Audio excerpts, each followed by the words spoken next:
Thank you for joining us. My name is Alicia Speri. I'm a reporter at the Intercept, and I'm here in Chicago at the People's Summit with Chase Iron Eyes. Chase is an activist, an attorney, a politician, a member of the Standing Rock Sioux tribe. He is also a member of the Lakota People's Law Project and a co-founder of the Native American news website Last Real Indians. Last year he ran for Congress, and he was also a regular presence at the Standing Rock protests. And as the Intercept has reported in recent weeks, Chase, as well as many other people that were at Standing Rock, were the subjects of a pretty invasive, massive surveillance and spying operation, really, by private security firm Tiger Swan, working with the Dakota Access Pipeline Company, as well as law enforcement. He was actually one of the activists that was most severely targeted in these documents, and he's here with us today to talk about his experience at Standing Rock. So thank you so much for joining us, Chase. Thank you for having me. And if you guys have any questions for him, you can leave your questions in the comments and we'll make sure they get to him. So let's just start with the surveillance. Did you know you were being followed? I didn't know that I was being followed, not directly or particularly, but I knew from the state of, I saw the sort of the evolution of the info state there and the propaganda war that was being waged to win the battle of the public narrative. In the beginning, that belonged to, the activists or the protesters, the water protectors.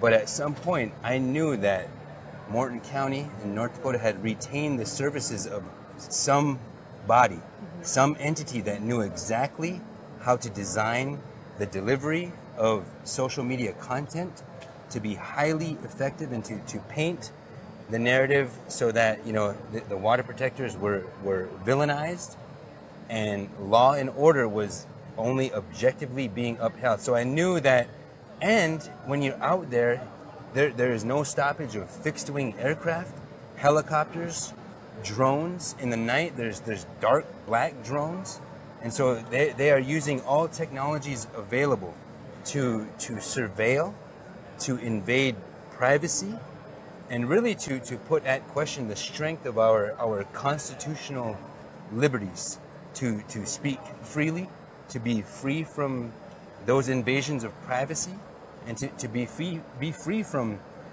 what I now know from what you're publishing, what the Intercept is publishing, is a further encroachment upon our rights. I mean, we are really being tested here, because I know now, looking back, and after I became involved in the pipeline resistance, I can see how I was being tailed.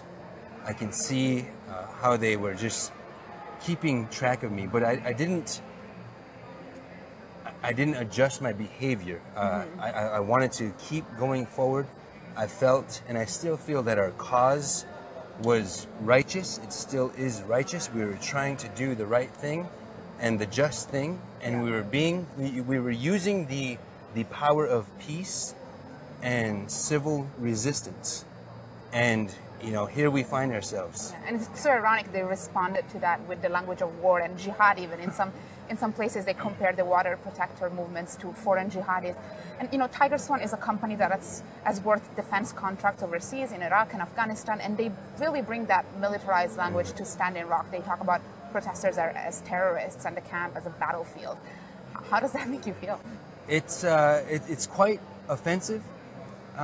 Especially just for offhand, they think that they have the context to call us jihadists rather than calling us members of the KKK or white supremacists. You see what I'm saying? They're framing the battlefield and the context, and because they have legitimate, this is a life and death organization here with real world experience in an actual oil war, in a theater of war in the Middle East, operating on our soil, on Native Nation soil, and on American soil with respect to United States citizens whose constitutional liberties are being stripped away by this marriage of corporate sponsored, highly financialized interests. The interests of the corporate state were able to kick into action the operation of the nation state and the states of our union to do their bidding. It was completely, I mean, I'm still traumatized over it. I'm facing 5 years in prison because of that, the marriage of the corporate state and our nation state. And right now, I'm not the only one. There's 40 others facing prison time. There's 815 people who were arrested. And they were able to craft this dynamic of law-abiding, law-upholding white citizens of North Dakota versus and against unruly and unlawful Native Americans. And they were able to successfully create that racial dynamic in violating everybody's rights. And what we have to realize is that all of our human rights, our birthrights, our natural rights, and our constitutional rights are put at risk. When we have this marriage, we're moving further and further towards a fascist state, and it's scary. And just to remind you guys, I'm here at the People's Summit in Chicago talking with Chase Iron Eyes, who was one of the water protectors at Standing Rock. And as you said, facing charges for your involvement in those protests with hundreds of other people. So what happens for these people now? And also what happens to the battle against the Dakota Access Pipeline and other pipelines? I mean, do you consider that a loss? It sits in a hard place for me just because I live on the Standing Rock Sioux Nation. I mean, I live downstream from the pipeline. We're raising our children south of the pipeline now. So if the pipeline breaks, we would move, but not everybody can afford to move. So I see the good, the strong, and the positive that has come from an international spiritual awakening. And for our people, our Americans, our world citizens, to begin to value things like water, to begin to utter things like Mini Wichoni, that water is sacred. Because not only is water sacred, but it's the foundation, the real foundation of national security, of all economic value. And the people who are willing to risk life and liberty to protect those common, God-given natural resources, which are our natural rights, those are the true patriots, the true American patriots. And the people who would inflict damage upon those resources and upon the people, persecute the people who are protecting it, those are the terrorists. So we have to keep pushing. People are facing charges. I'm helping to organize the movement to make sure everybody has legal protection. But we have to keep the fight going because the fabric and the heart and soul of our very democracy is at stake here. Right, and we actually have a couple questions from readers that are very much connected to what you're talking about. We have Larissa Chandler asking, what lessons have you learned in your experiences? What would you do differently? Do you have any advice for other water protectors in other camps? And then we have a question from Rainer Ferenbacher, and what can we do to help your cause? And actually, I'll add to their questions. Okay. I mean, we're seeing here a native-led resistance movement. There has been native-led resistance for centuries, really, but what we're seeing now seems really quite unique, at least in more recent times, where we have a number of allies from a variety of different groups and affiliations following native resistance, native leadership on this front. So how's that experience going? Those are great questions. First, I want to say that at some point when I noticed the level of sophistication go up astronomically in the pipeline fight, that was when I knew that, because they had a proper organization. Now, because of the huge breaking publications that the Intercept has engaged in, the arms and institutions of the corporate state, these private military groups who have experience in doing these private contracting, who are costing American taxpayers a lot of money, they will now know how to switch their tactics up, and they're very good at that. They're sophisticated. They can get in front of the game, so to speak.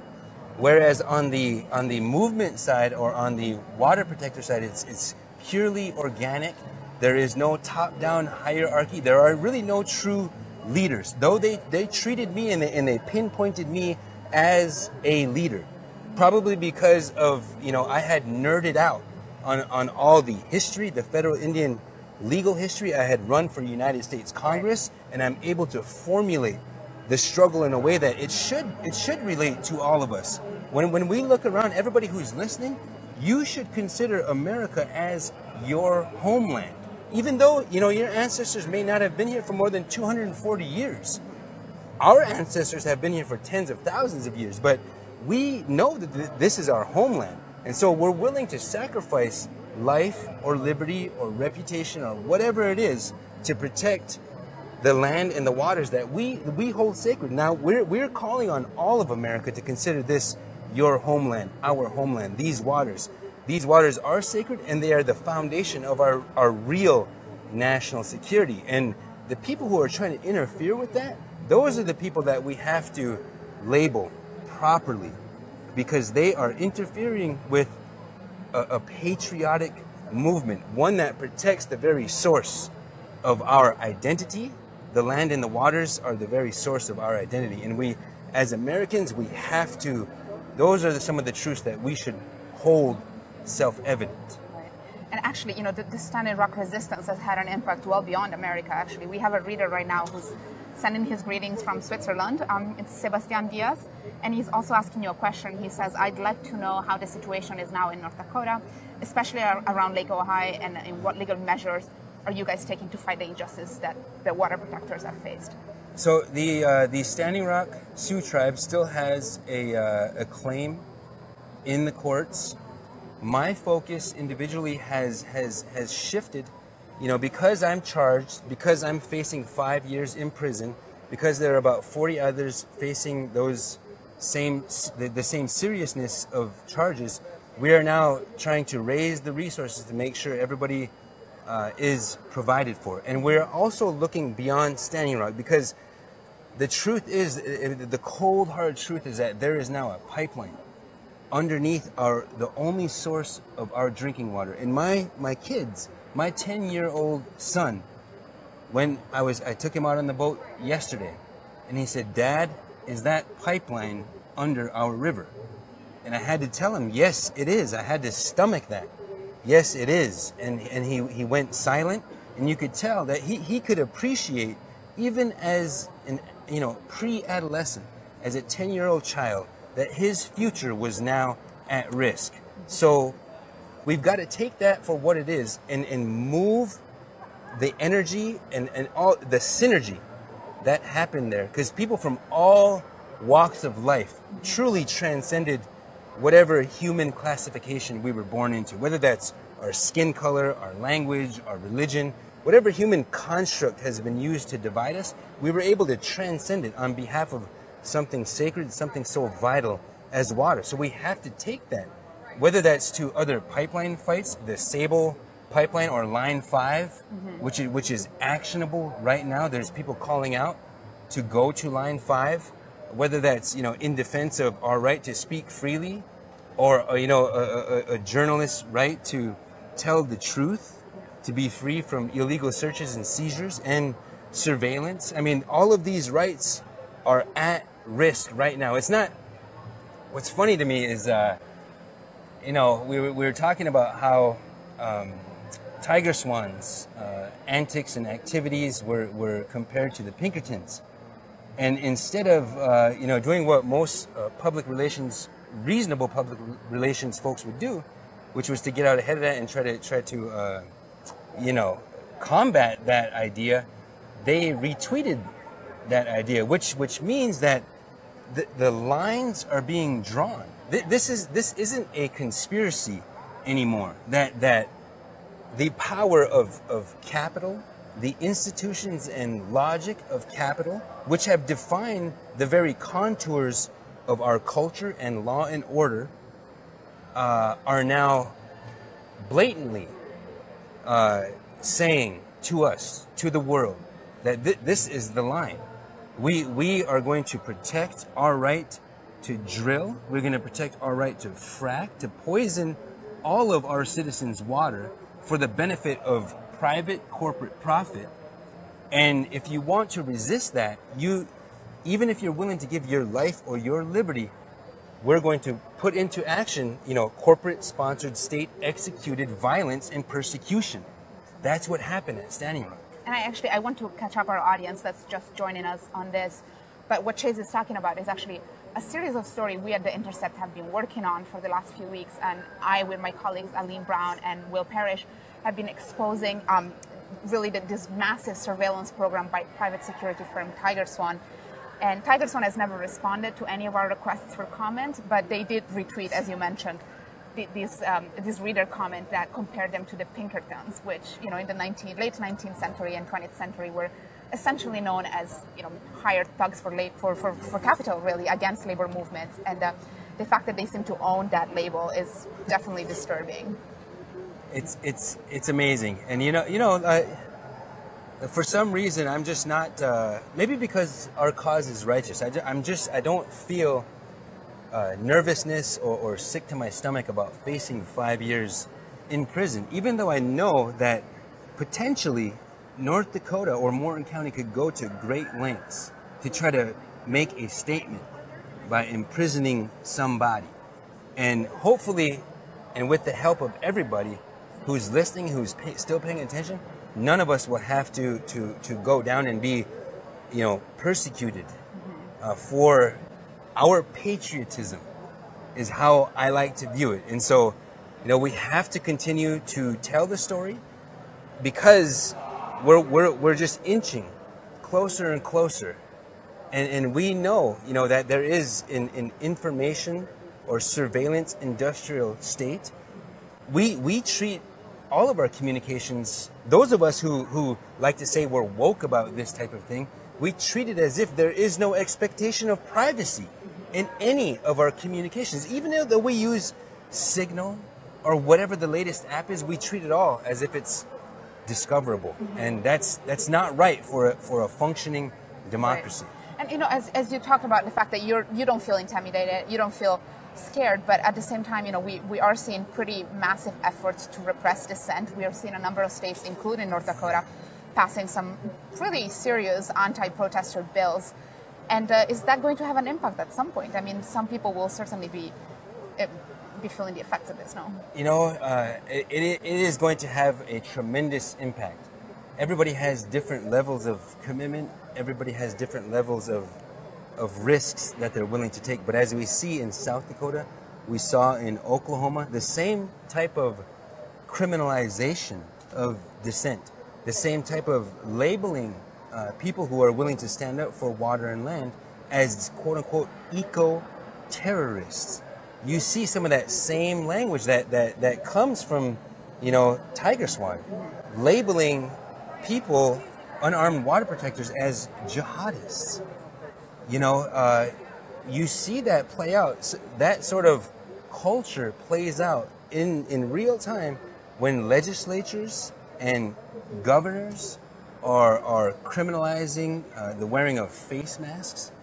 They're trying to relieve potential tortfeasors or relieve potential. They're trying to relieve liability of people that potentially run over a crowd of protesters almost in a road. Them to do yes, so, right? The same type of thing is happening in other states, and that's going to have a tremendous chilling effect. But sooner or later, I mean, this is just my personal opinion, but I can see because water is life. When we talk about water and we talk about the lands around wherever people live, we can only be pushed so far. Obviously, they have no qualms about putting it out there that they consider those of us who are willing to protect land and water and sacred sites to be the enemy of capital. And we're not necessarily enemies of capital, but capital doesn't have compassion. And the kind of capitalism that has been propounded here and sold to us as progress is destroying the entire planet. And so if we don't stand up, then we all lose. But if enough of us stand up, then we have to believe that we can create this critical mass so that the righteous and just cause will win out. So that's why you're here at the People's Summit, I take it. How's the summit going? Have you been able to to speak with people about their work. What's your takeaway from it? Yes, I was really encouraged, really strengthened to hear that the water protector movement is receiving all sorts of attention here. That's extremely important, and the type of people who come to the People's Summit. This is only the second year. I missed last year because I was running for United States Congress, and I mean, when you do that, it's all about it's about money. You're constantly trying to raise money, and you're just consumed by that. So I didn't get to come, but just being here for a day, you can tell that these are the people who are seeking this liberation. For me, foundationally, it's a spiritual liberation, but it leads us to logical conclusions that we need to seek. Political liberation and economic liberation, in the sense that we law and order should be protecting the people and the land and the waters. Law and order shouldn't be protecting capital and property and the further stratification of our economic reality that is truly, it's imposed on us. But we're a long way from there. Right now we're talking about still who's on the left, who's on the right, which is fine. I mean, I consider myself a progressive. So when I come here, everybody who's on this path to getting woke finds themselves here. And so I just come here to share in that synergy and try to make the connections that I need to make. And do you think that the progressive movement is learning its lessons? Are people listening more? Are people centering fights, like, for instance, native-led fights? Or do you think it's, there's still some No, I think, the election of Trump, for a lot of us, a lot of the type of people who come to, the People's Summit, the sky was falling on November 9th, 2016. The sky was going to fall. That was visceral. I felt like that. But now, I mean, a couple weeks later, I started to realize, and after Trump tried to do a couple of things that offended the nature of a constitutional republic, and thankfully we have things like judicial supremacy, I began to say, okay, the sky's not falling. The battle for our democracy is still live. It's still winnable. And unless we begin to act, we will lose that war. And the corporate state will reign supreme, not only in our country, but around the globe. This is happening all over the globe. True people, true progressive people who want to put people over politics and profit, and land and water over politics and profit, are being opposed and actively persecuted by the forces of the corporate state. And what are some of the fights you're carrying on at this point? You mentioned some of your work with people that were incarcerated and charged, Standing Rock protesters, but also you mentioned some other pipelines. Specifically, what are you looking at right now? Right, specifically Line 5, definitely Line 5. Just Google it. It's near the Great Lakes. The Sable pipeline, Trans Mountain, and there's Kinder Morgan up in what is now Canada, and also the Keystone XL pipeline has been revived, and we're stuck in the 20th century, and when organisms are unwilling to evolve, then they face extinction. It's critical for us. I hear a lot of people here saying, like, we want to protect Mother Earth, we want to protect endangered species, and that that sort of philanthropic and noble endeavors. But it's not. Mother Earth isn't endangered. I mean, human beings, the human species, is endangered. We're the ones that will be wiped from the face of the earth unless we truly not only get woke in a political sense, but in a spiritual sense. We have to begin to value and understand and appreciate these sentiments and these statements, like water is sacred. Because as science is bearing out, the original nations, who we now think of as Indian people or primitive people or indigenous people, we were all quote unquote indigenous at some time. I mean, there's really no such thing as white people or Indian people. You have different cultures, different original nations who had these connections to their food source, to their lands and to the cosmos, like sacred connections. And we need to, I don't know if we could revive that. I mean, all I'm trying to say is we were all colonized. And when it comes to something like water or the future of our planet, we need to transcend these human classifications and human constructs to come together. And just, we have to keep fighting. For those of you that are just joining us, we are at the People's Summit in Chicago with Chase Iron Eyes from the Standing Rock Sioux Tribe. And we actually have a few questions from readers that are asking about fellow water protectors and what is happening to them. Specifically, somebody's asking for an update on Red Fawn's situation. I don't know if you can speak to that, or if you can speak to the situation that other water protectors are facing. Yes, so Red Fawn is facing some pretty significant time. They're charging her with possessing a felon in possession of a firearm, and their witness claims that they have a revolver with 3 expended casings, but there's also a gentleman known as Angry Bird Bravo 1, a brother named Izzy, different people. These are people that were involved in October 27th of disarming somebody who is recklessly endangering the campers at Ocheti Camp when the North Camp, or the Treaty Camp, was raided, and over 500 fully militarized law enforcement in conjunction with private oil mercenaries worked in tandem to arrest over 140 people. They charged over 140 people with felonies that day. The only, we are all still facing felony charges, and I'd be happy to, if you contact me, either through my own Twitter or through lakotalaw.org, to be able to put you in touch with the different organizations that are all trying to work together to make sure everybody's legal defense is adequately provided for. One felony to this date that went to trial ended up in a not guilty decision. The gentleman who was on trial for operating a drone, his name is Sean Turgeon, he chose a trial by judge rather than a trial by jury, because a trial by jury means a jury of Morton County residents, which is an extremely daunting prospect right now. And you talked about this a little bit earlier, but for those of you that are just joining us now, the fight for the Standing Rock, the fight around Standing Rock was also a narrative fight, right? There was a very active counter-information campaign that we at the Intercept documented, and that very much shaped public perception of the protests. They were able to, for instance, they had disseminated stories about Indians.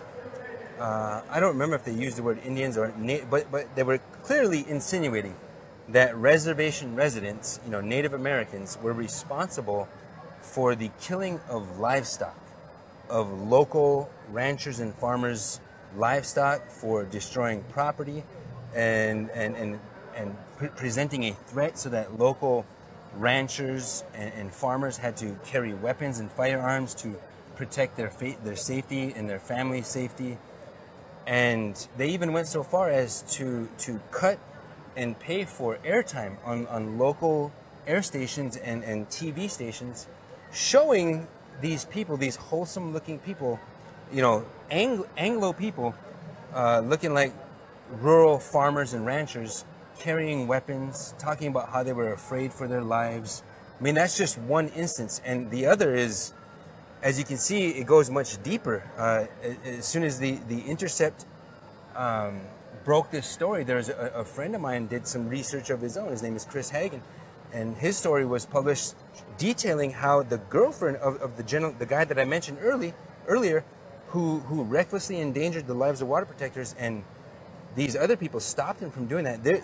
The water protectors who stopped Kyle Thompson from injuring anybody, those are the people facing felonies. Kyle Thompson is not facing a single thing, while his girlfriend leaked information that they were doing drugs, they were acting as agent provocateurs, they were setting fires to vehicles and trying to blame illegal activity on water protectors.